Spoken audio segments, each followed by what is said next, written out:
Donc j'ai le plaisir d'accueillir Véronique Merle. Vous êtes catégorie manager Bakery Culinary Nutrition chez Limagrain Ingrédients. Bonjour Véronique. Est-ce qu'on a un autre micro éventuellement pour la table ronde? Pour l'instant, on a un micro à se partager. Donc Véronique à ma droite. Sylvie Gérard, vous êtes directrice commerciale de Prova. Bienvenue et bonjour. Et puis Vincent Tachin, vous êtes commercial compte clé chez Valfleury. Alors nous allons organiser ces échanges en 3 temps. On va d'abord essayer de mettre en lumière une démarche ou quelques démarches, une sélection que vous avez pu mener et que l'on peut juger effectivement pertinente sur le plan de l'amélioration soit nutritionnelle, soit en termes de respect de l'environnement. On se posera la question de l'étape de transformation, ce qui est fait au niveau effectivement de ce stade, avant d'évoquer les modalités de communication auprès de vos clients. Alors, je commence par vous, Sylvie. Vous représentez Prova. C'est une société familiale créée en 1946 par Muriel Accavernier.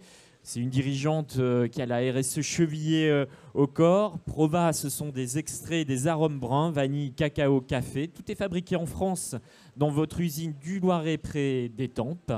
Et vous, Sylvie, vous êtes donc directrice commerciale IMEA Sud, une passionnée du goût, m'avez-vous dit, engagée dans la bio dans les années 90. Prova a mis en œuvre des démarches pionnières. Est-ce qu'on peut en choisir une et développer effectivement ce que vous avez fait autour de cette démarche? À vous la parole, Sylvie. Bonjour à tous déjà, donc Sylvie Gérard. Effectivement, nous, on a été un des pionniers de la bio, dans les arômes bio, les extraits qu'on fabrique, donc de vanille notamment, c'est l'exemple que je vais prendre. Aujourd'hui, ce qu'on propose en fait au niveau de notre démarche responsable, durable, équitable, c'est surtout une gamme de produits de vanille dont on prend en fait soin dès le début de l'histoire de cette gamme, c'est-à-dire au niveau de la plante, la vanille. Donc on en prend soin à Madagascar avec une filière durable donc, qui nous permet d'avoir des choses bio. Ça, c'est un postulat de base pour nous, hein. C'est-à-dire que c'est une gamme qui sera bio de base. Ensuite, elle peut être équitable ou non pour se retrouver dans la filière, enfin dans la fourmilière de labels qui existent, dont Madame Frémont vient d'en parler juste avant cette table ronde. Et puis après, nous, ce qu'on propose, c'est un programme durable. Et là, on a vraiment sur place, et on peut en discuter avec nos clients, une équipe de personnes dédiées à ça et qui travaillent autour de l'aspect durabilité, non pas seulement sur la plante, mais aussi sur tout ce qui est sociétal, tout ce qui est environnemental, reforestation, tout ce qui est sur la santé. Donc on a 62 comme ça facteurs clés qu'on suit. 62 facteurs clés. Alors on peut donner quelques illustrations. Alors il y a le côté donc respect de l'environnement, donc on peut imaginer peut-être la limitation d'intrants, de pesticides. Qu'est-ce qui est ça fait? C'est sûr, ça c'est parce que c'est bio. Donc ça c'est obligatoire pour nous, c'est un postulat, mais c'est pas suffisant. Et c'est pas suffisant. C'est plus suffisant. Donc aujourd'hui, on va au-delà de ça, c'est-à-dire qu'on fait de la reforestation, par exemple. On fait de la culture variée. On travaille avec les femmes sur place dans le domaine de l'éducation pour les former à être autonomes. On travaille avec les dispensaires, par exemple, de la santé.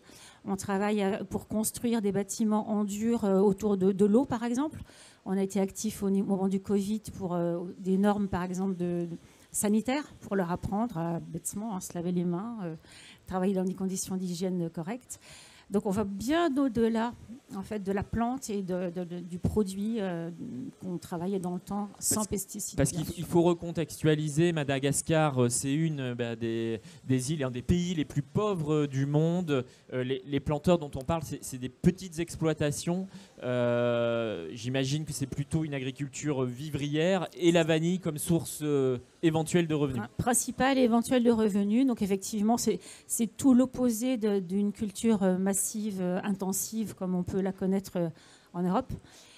Donc là, effectivement, on est très très près des populations, on les aide et on a une quinzaine de personnes dédiées sur le terrain, des malgaches bien sûr, salariés, qui travaillent autour de ça. Alors, donc on prend soin de la plante en amont. Voilà, on prend soin de la plante en amont et puis on reviendra de la planète. Voilà, exactement. Et après on reviendra. Et on reviendra sur la suite du sujet. Je vais donner la parole à Véronique. Véronique, donc vous êtes effectivement représentant de Limagrain Ingrédients, une filiale du groupe coopératif Limagrain basé en Auvergne. Votre métier, le métier de Limagrain Ingrédients, eh bien, c'est de proposer à partir des grains et céréales des ingrédients naturels. Vous-même, vous travaillez chez Limagrain Ingrédients depuis 8 ans. Vous êtes effectivement depuis peu avec la responsabilité catégorie manager bakery culinary nutrition. Vous étiez à la qualité avant, donc on va être intéressé par votre regard de qualiticienne aussi sur ces sujets-là. Alors, Limagrain Ingrédients, c'est une offre assez large. On va prendre un exemple, c'est la gamme Life 8, c'est ça? Tout à fait, Life 8. Donc, du fait de notre appartenance au groupe Limagrain, coopérative agricole et 4e semencier mondial, nous avons cette spécificité unique qui est de garantir une parfaite maîtrise de notre filière, de la sélection variétale jusqu'à la production de l'ingrédient. Nous pouvons ainsi développer des ingrédients naturels sûrs aux fonctionnalités uniques pour l'industrie, donc de la semence à l'ingrédient, en assurant une traçabilité totale pour des produits 100% fiables. Également, en s'engageant à réduire l'impact environnemental de nos activités, en étant à la recherche de solutions toujours plus responsables pour nos industries et nos produits, au travers notamment d'actions comme la gestion de notre consommation d'énergie, notre limitation d'émissions de gaz à effet de serre, également en limitant et en triant nos déchets, en maîtrisant notre consommation d'eau et en œuvrant bien évidemment pour la biodiversité. Alors c'est un vaste plan d'action. Alors concrètement, prenons une illustration avec Life 8. Qu'est-ce qui va être véritablement saillant? Qu'est-ce qui distingue cet ingrédient? Alors Life 8, c'est un ingrédient issu de 20 ans de recherche. Il s'agit d'un blé unique et novateur que nous sommes fiers de lancer sur le marché européen. Il a été développé pour apporter une réponse concrète aux attentes des consommateurs en quête de santé, naturalité et de transparence. Il s'agit d'un blé qui permet d'augmenter la consommation en fibres facilement dans les régimes alimentaires pour tout type de population. C'est un blé, c'est un ingrédient polyvalent qui peut être utilisé comme tout autre blé. La farine Life 8 peut être utilisée en remplacement partiel ou total d'une farine de blé classique, et cela dans une large gamme d'applications des produits quotidiens des consommateurs, c'est-à-dire le pain, les biscuits, les céréales pour petit déjeuner, etc. Alors, pour bien comprendre, en fait, c'est le fruit d'un travail de sélection amont. Donc là, c'est un vrai travail de R&D. C'est une recherche variétale. Et par rapport au thème de la matinée, l'intérêt est nutritionnel, c'est-à-dire que ce blé, tout en ayant des caractéristiques technologiques équivalentes, va être plus riche en fibres. Voilà, ce blé est plus riche en fibres qu'un blé traditionnel. Entendu. On reviendra effectivement sur ce qui est fait ensuite avec ce blé. Je me tourne vers Vincent Tachin. Vincent, vous êtes effectivement commercial compte clé de Valfleury, une PME familiale qui compte une centaine de salariés. La société fête d'ailleurs ses 100 ans cette année. Exactement. Le centenaire. Situé en Alsace, près de Mulhouse, c'est le numéro 3 des pâtes alimentaires, numéro 1 des pâtes d'Alsace sous IGP. Depuis une vingtaine d'années, en fait, vous servez les industriels de l'agroalimentaire, les transformateurs, avec différents formats, différentes recettes. Ce travail sur les filières amont, vous le menez aussi depuis de longues années. Est-ce qu'il y a quelques illustrations que l'on peut mettre en lumière aujourd'hui? Oui, alors bonjour à tous. Donc, effectivement, chez Valfleury, donc, on a la PME familiale par excellence. On a la 3e génération de dirigeants. Et donc, notre engagement dans les filières a pris essence principalement depuis 2018, puisqu'on a développé une filière de blé dur en Alsace pour réintroduire la culture du blé dur en Alsace, ce qui était très important, permettant de réduire notre impact environnemental et de soutenir le monde agricole local, et ce qui nous permet de proposer notamment des produits issus de cette semoule de blé dur Alsace. Donc depuis 2018. On est les seuls à le faire depuis maintenant 4 ans. Donc une filière blé dur et qui a été construite avec un cahier des charges aussi sur le plan environnemental. Effectivement, sur le plan environnemental, répondant à toutes les toute la nomenclature et tout le cahier des charges, notamment pour la fabrication des pâtes d'Alsace, donc des pâtes sous IGP, qui répondent à un cahier des charges précis, à des normes précises. On a développé ça en partenariat avec une trentaine d'agriculteurs qui sont situés à une cinquantaine de kilomètres autour de notre usine. Donc c'est vraiment un vrai partenariat local. Quid de la certification bio? Est-ce que vous avez construit des filières dans ce domaine? Effectivement, l'année qui a suivi, on a continué ce développement de filières, puisqu'on a développé une filière de blé dur bio, puisque nous produisons principalement des pâtes alimentaires et uniquement à base de blé dur, hein, donc c'est pour ça qu'on est dans la filière de blé dur. Une filière de blé dur bio basée en Vendée, en partenariat pareil avec une soixantaine d'agriculteurs, permettant notamment un engagement durable, pluriannuel, avec des contrats tripartites et permettant de garantir un meilleur revenu pour les agriculteurs. Au regard de la situation internationale, c'est la crise du blé, d'une certaine façon, d'avoir construit ces filières. C'est peut-être finalement une façon de traverser la crise un peu différente. Enfin, je ne vais pas dire meilleure parce que c'est difficile d'employer le terme. Effectivement, c'est difficile d'employer ce terme-là, mais le fait d'avoir des filières nous a permis de sécuriser nos approvisionnements, même si en ayant des contrats durables et avec des engagements auprès de nos partenaires du monde agricole, on a quand même été soumis fortement aux fluctuations du monde, de ce qui se passe dans le monde, mais ça nous a permis de sécuriser nos approvisionnements et de rassurer en quelque sorte nos clients, qui étaient contents de consommer français et de consommer local. Et donc, c'est un phénomène de relocalisation qui s'est fait justement de façon significative. Aujourd'hui, la part de vos entrées qui viennent d'Alsace, de Vendée, de ces filières, et de quel ordre? À l'heure actuelle, toute notre gamme de pâtes Valfleury, donc à marque Valfleury qu'on peut retrouver dans la GMS, est fabriquée 100% à base de blé dur français. Donc que ce soit sur du blé dur alsacien, du blé dur bio ou encore la dernière filière que l'on a développée depuis maintenant 2 ans, une filière de blé dur HVE, donc haute valeur environnementale, donc dans le centre de la France et qui nous permet de proposer des produits à base de blé dur haute valeur environnementale avec toujours cette envie d'engagement durable, meilleur partenariat avec le monde agricole et une meilleure rémunération d'agriculteurs.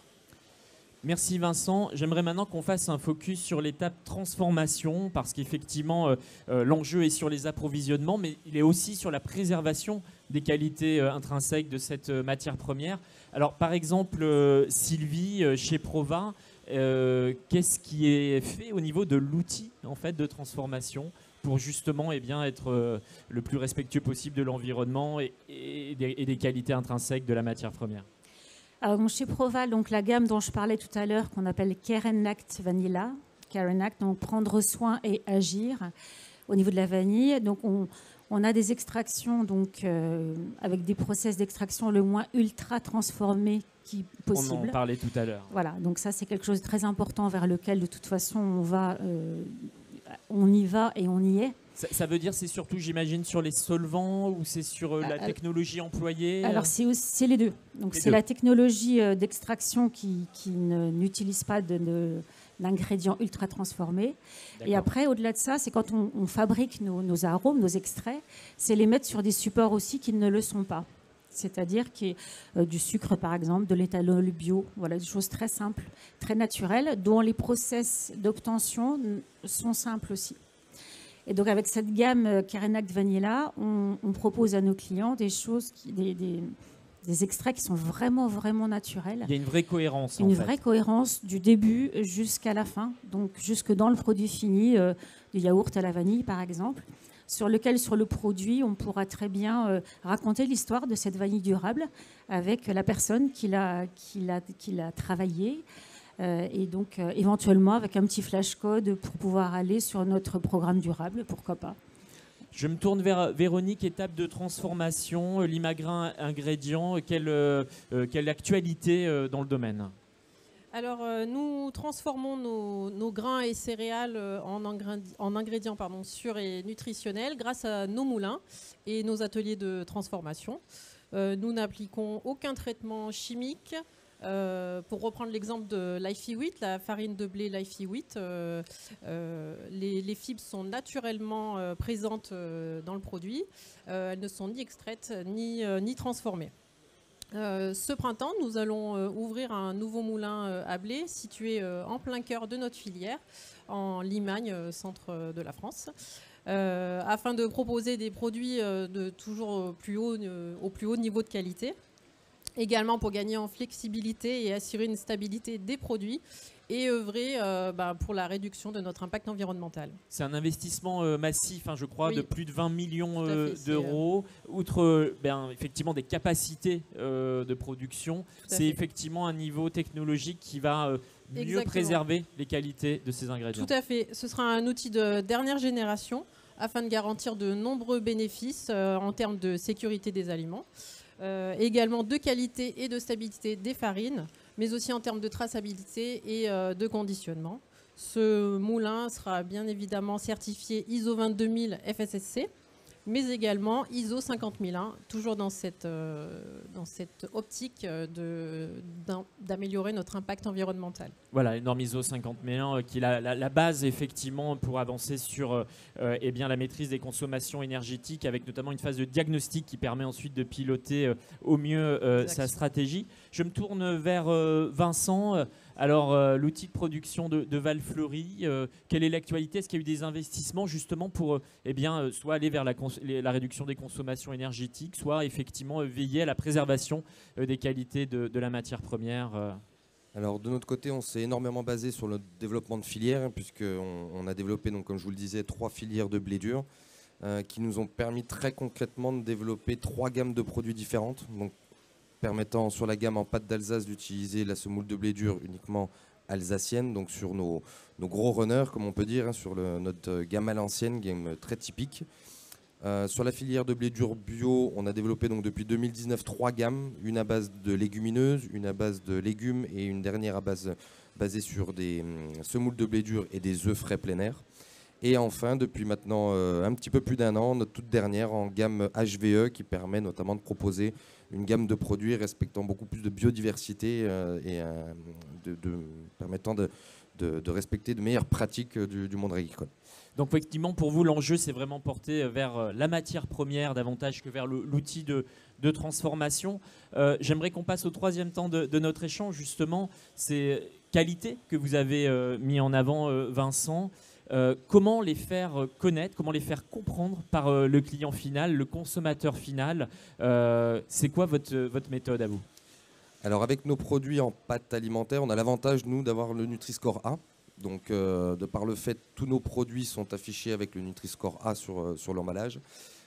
Et dès l'instant qu'on développe des produits issus d'une filière que l'on a développée, on a un sticker que l'on appose sur le produit permettant de communiquer cette démarche auprès du consommateur. Après, il y a tout ce qui est communication sur les réseaux sociaux, au niveau de la presse, mais on essaie principalement de faire connaître nos démarches auprès du consommateur directement dans les magasins ou auprès des industriels. Alors, vous soulevez la question du Nutri-Score qui s'est désormais largement déployé. Est-ce que vous jugez qu'aujourd'hui, c'est encore un dispositif qui a un effet sur les achats ou pas?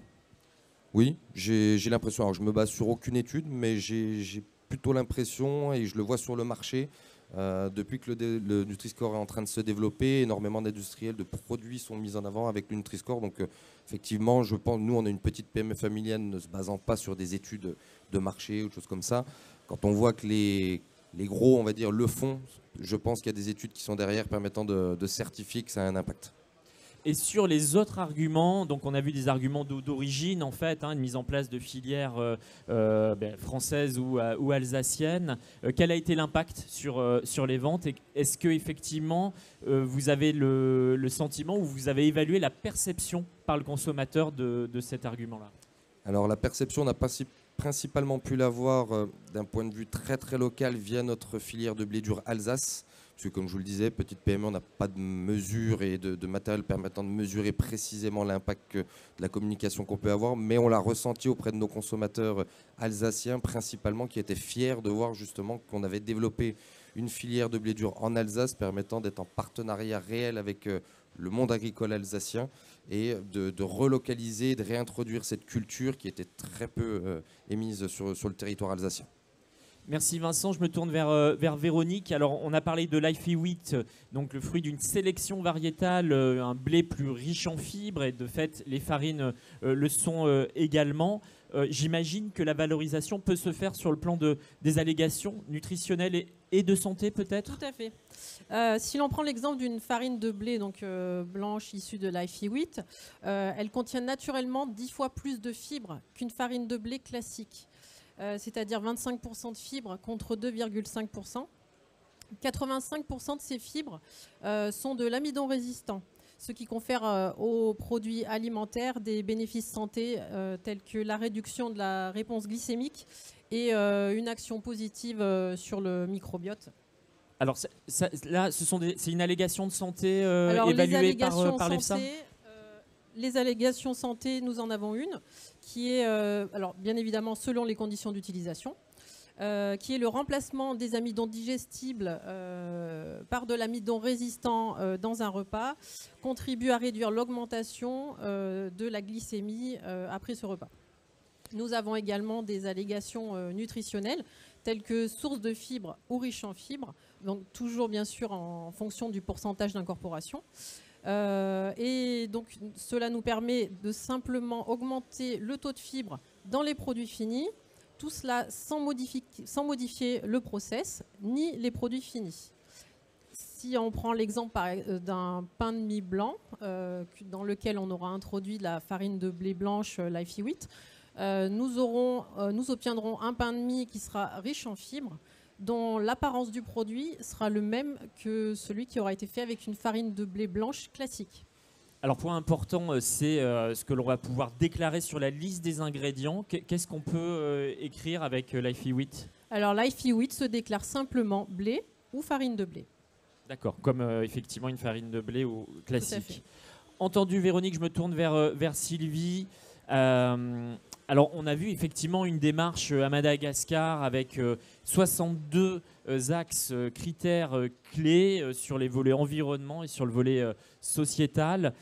C'est finalement une base pour pouvoir communiquer auprès des clients, ce cahier des charges ? C'est une proposition en fait qu'on fait pour améliorer, pour donner de la valeur en fait à nos extraits de vanille bio, ça c'est sûr. Ça peut être effectivement quelque chose sur lequel, comme je le disais tout à l'heure, on mentionne sur le packaging avec qui on travaille, qui est le planteur, dans quelles conditions on a récolté cette vanille. Et puis on donne aussi une ouverture possible aux clients d'avoir, au-delà de ces 62 indicateurs qui sont notre base en fait de travail, de pouvoir faire un focus sur un des aspects qui paraîtrait à nos clients le plus important pour lui. Ça s'inscrit pleinement dans les démarches RSE d'ailleurs. C'est-à-dire que certains clients vont être très, très sensibles à une démarche environnementale. Donc là, on peut éventuellement, enfin on le fait d'ailleurs, axer notre programme sur plus d'indicateurs sur l'environnement. Ça peut être l'éducation, ça peut être voilà. Nous sommes le 8 mars, par exemple. Alors, il ne faut pas communiquer que le 8 mars, mais si on veut prendre ce sujet-là, l'égalité homme-femme, qu'est-ce que vous allez apporter ? Est-ce que, d'une certaine façon, vous allez un peu authentifier le discours ou donner des éléments qui font qu'on ne fait pas, je dirais, de la publicité gratuite, mais on va s'appuyer sur des critères objectifs ? Qu'est-ce que vous pouvez apporter ? Par exemple, égalité homme-femme. Alors, donc, nous, vous l'avez précisé tout à l'heure, notre présidente est une femme, donc une femme d'entreprise, une chef d'entreprise, qui forcément est très attentive à l'égalité homme-femme. On peut aussi, effectivement, sur place et sur le terrain, avoir des actions auprès des femmes qui œuvrent. Ce sont elles qui pollinisent à la main, il faut le savoir, chaque fleur de vanille. C'est pas une abeille là-bas. C'est un travail très manuel. C'est un travail très manuel, très minutieux, donc, et très féminin. Et donc ces femmes-là, on essaie aussi de leur donner une importance dans la vie sociale à Madagascar en leur donnant une éducation à la comptabilité, par exemple. C'est très concret, ça. C'est-à-dire apprendre à gérer, en fait, en tant que telle, en tant que femme, leur petite exploitation. Et certains de vos clients vont mettre en avant effectivement des efforts comme celui-ci ? C'est ça, il faut le mettre en avant. Donc au niveau des packaging, on leur propose de les emmener avec nous à Madagascar pour leur montrer concrètement sur le terrain. Et avec tout ce qui nous permet aujourd'hui de communiquer sur des packaging, on peut effectivement, au niveau du consommateur final, parce que c'est lui aussi qu'il faut convaincre, et c'est lui qui doit se rendre compte de l'importance d'avoir un ingrédient responsable et de consommer quelque chose qui n'est pas que un ingrédient qui soit issu du capitalisme et du prix. Mais derrière, il y a une vraie démarche, et c'est ça qu'on veut donner comme sens à nos produits finis, et donc que le consommateur final ait envie de racheter effectivement un produit qui ait du sens. Voilà, des démarches et des produits qui ont du sens avec un savoir-faire qu'il faut faire savoir, voilà, et authentifier. Merci Sylvie. Je vais garder effectivement cette intervention avant de effectivement donner la parole à la salle, et puis on poursuivra nos échanges. Est-ce qu'il y a des questions dans la salle? N'hésitez pas à vous manifester. Il y a un micro qui circule si nécessaire. Si pas de questions, eh bien, moi j'en ai une effectivement au regard notamment de la présentation de Madrigal de Nielsen IQ tout à l'heure. On a vu que la sensibilité prix était très forte, qu'elle allait sans doute s'accroître. Comment vous vivez cette pression sur les prix? Quels sont justement les éléments que vous pouvez apporter qui peuvent venir effectivement prendre conscience qu'il y a une augmentation, mais il y a aussi d'autres arguments pour vos produits. Alors Sylvie. Alors nous, au niveau des prix, effectivement, un extrait, un arôme, ça se dose en infime quantité par rapport à une matière première comme du blé, par exemple, forcément, qui va représenter 70% de la formule finale. Donc nous, on a cette chance-là, entre guillemets, qui fait qu'avec juste quelques centimes de plus, on parle vraiment de quelque chose de complètement nouveau et autre. Et on donne du sens avec, dans le produit fini, un impact assez court sur effectivement la surcote. Et donc ce n'est pas un argument, l'argument économique que vous opposent vos clients, les industriels? Si, ça l'est tout le temps, parce que à la base, un industriel veut toujours être le plus performant possible. On est tous dans la même démarche. On est nous-mêmes industriels, hein. Donc effectivement, ça, on n'occulte pas ça. Mais en fait, on arrive quand même à donner tellement d'envie au consommateur final de réacheter le produit que ça vaut bien quelques centimes. Et ça, l'acte de réachat est très important. Très, très important. Et ça donne le goût. Nous, on donne l'envie par le goût, hein. Donc si effectivement le produit est bon, le consommateur le rachètera. Vincent, alors de votre côté, vous êtes côté produit fini, donc vous avez vécu les négociations commerciales avec la grande distribution, et vous êtes aussi fournisseur d'ingrédients, donc vous avez une vision d'ensemble. Justement, l'argument prix, est-ce qu'il a été fort cette année, plus fort encore que l'année précédente, et comment vous le traitez? Compte tenu du contexte, les négociations commerciales ont été très très compliquées, il ne faut pas se le cacher, mais elles étaient nécessaires, et beaucoup de distributeurs et de clients ont pu prendre connaissance et conscience des enjeux. Les hausses de matières premières sont globales, il n'y a pas que le blé dur, hein, tout est en train d'augmenter. Si on prend particulièrement sur le prix des pâtes, hein, on a pu le voir, tout le monde mange des pâtes quasiment, hein. Les pâtes ont augmenté entre 20 et 30% dans les magasins que l'on retrouve. Si on remet à l'échelle d'une année, ça représente entre 2 et 3 euros d'augmentation pour un caddie moyen en fonction de la consommation. Donc on peut se dire que ce n'est pas énorme, mais ça pèse quand même sur un produit de grande consommation qui est un produit assez attractif. Donc il y a eu des impacts réels, et on a été, on va dire, les derniers maillons de la chaîne, puisque c'est des contextes géopolitiques qui font qu'on est très impacté. Et en tant que fournisseur d'ingrédients, en particulier avec les filières que vous avez mises en place, locales, bio, HVE, est-ce que d'une certaine façon, ces nouveaux arguments permettent de diminuer l'argument prix, enfin en tout cas de diminuer sa sensibilité? Alors effectivement, on a eu l'avantage, nous, de développer ces filières il y a maintenant depuis 4 ans, comme je le disais, en 2018, 2019, 2020.